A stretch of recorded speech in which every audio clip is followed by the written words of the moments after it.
Ensuite, troisième grand acquis, c'est l'émission de droits de tirage spéciaux. 650 milliards de dollars.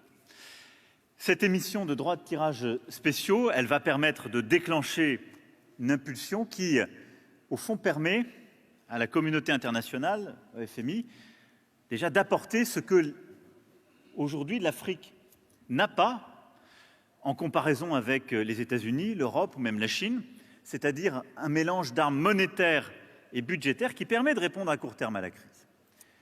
Simplement, ces droits de tirage spéciaux de 650 milliards de dollars, ce qui est déjà une formidable réussite, et je veux vraiment féliciter la directrice générale du FMI, il y a un consensus fort, tout le monde est d'accord, ça représente, soyons très clairs, 33 milliards pour l'Afrique, dont 24 pour l'Afrique subsaharienne. L'unanimité autour de la table était présente pour dire « ça n'est pas possible et c'est trop peu ».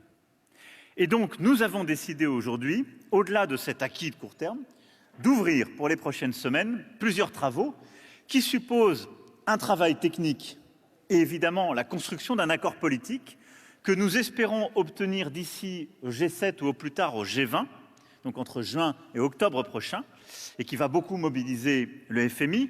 Mais comment y arriver? Premièrement, la réallocation des droits de tirage spéciaux des pays les plus riches. La France y est prête, le Portugal, plusieurs pays qui étaient présents ici également.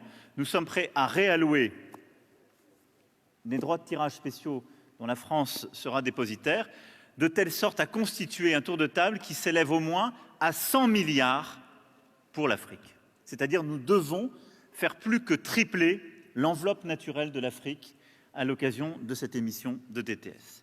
Et donc, notre travail dans les prochaines semaines va être de convaincre les autres de faire le même taux d'effort que la France, à commencer évidemment par les États-Unis d'Amérique. Et je sais tout le travail qu'on va devoir faire avec le Congrès, avec l'exécutif, mais je suis confiant.